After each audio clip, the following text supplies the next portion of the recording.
Okay, members, it's that time again. Let's start talking Qantas EA discussions. And just in the first update, it was 2 weeks ago that our team were in with Qantas management discussing the wage agreement, and I think we were on the eve of having our first feedback meetings in Melbourne and Sydney.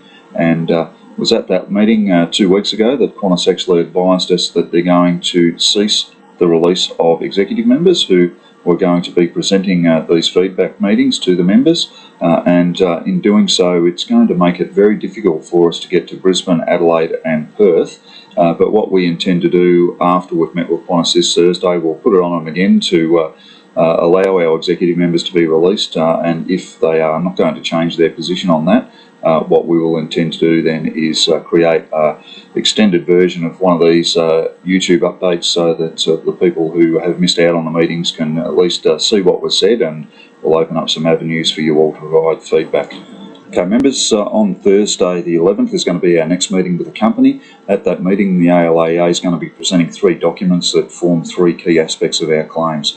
The first one is going to be related to disciplinary procedures. We've got a problem with any disciplinary matter being left to the mercy of further Qantas managers should you not be happy with a decision. We think the powers for Fair Work Australia need to be strengthened so that harsh, unfair or unjust decisions can be overturned. And additionally, we think it important that any letters that are put on people's file are there for no longer than 12 months. After that, we're going to be seeking some strengthening of our job security clause. The existing one says that the company will retain all existing job functions, but we think it needs to be a little bit more specific. We think that it needs to outline that servicing functions are included in that aspect, and also part of that clause is going to be provisions that we're going to be seeking for equipment, tooling, hangars, training, etc. be provided so that we're in a position to win 380 and 787 work when it is due, such as the 380 heavy maintenance. Another piece of work that we're very interested in, something that we lost a few years back, was the IFE work on all Qantas aircraft. We would like to see that done in-house, and if not a claim that we can put in holus bolus, we certainly think that we should be in a position to be able to bid for that work. Contracting clause. We're after a contractors clause that will ensure that anyone who works as contractor on work that could have been done by Qantas engineers in-house, when they're employed by their contracting firm, they're employed on no lesser terms and conditions as they would have been if they were employed directly by Qantas. And the other thing that we're seeking for a bit of job security is that no Cat A licences be used during the life of the agreement unless the ALAEA has firstly acquired a Car 31 or EASA licence on that particular aircraft.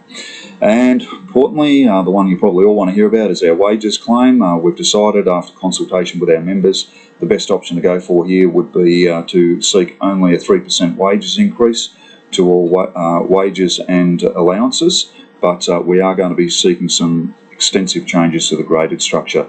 Firstly, we're going to be seeking 3 new levels on top of the existing system. That'll cater for the 380 payment to come back into the graded structure, and also for the 787 when it arrives.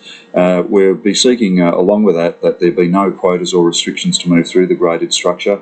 That is your capping in certain levels, and also the restriction that disallows you to advance to the next level unless you've completed full type training, so we'd like them to be gone.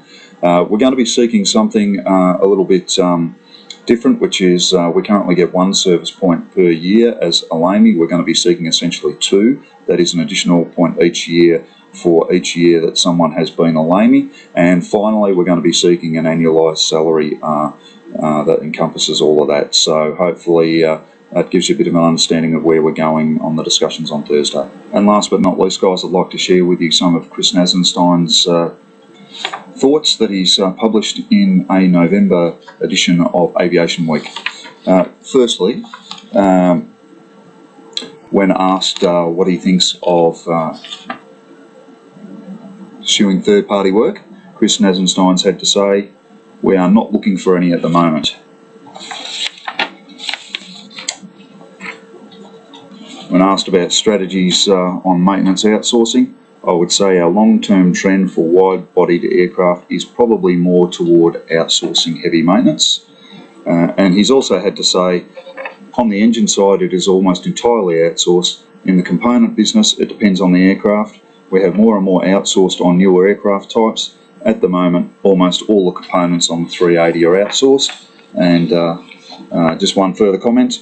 Number one, we don't have the monopoly on quality. And number two, the modern fleet going forward is going to require less maintenance. So that's what Chris Nazenstein thinks of your business. Thanks for listening, guys. Ciao.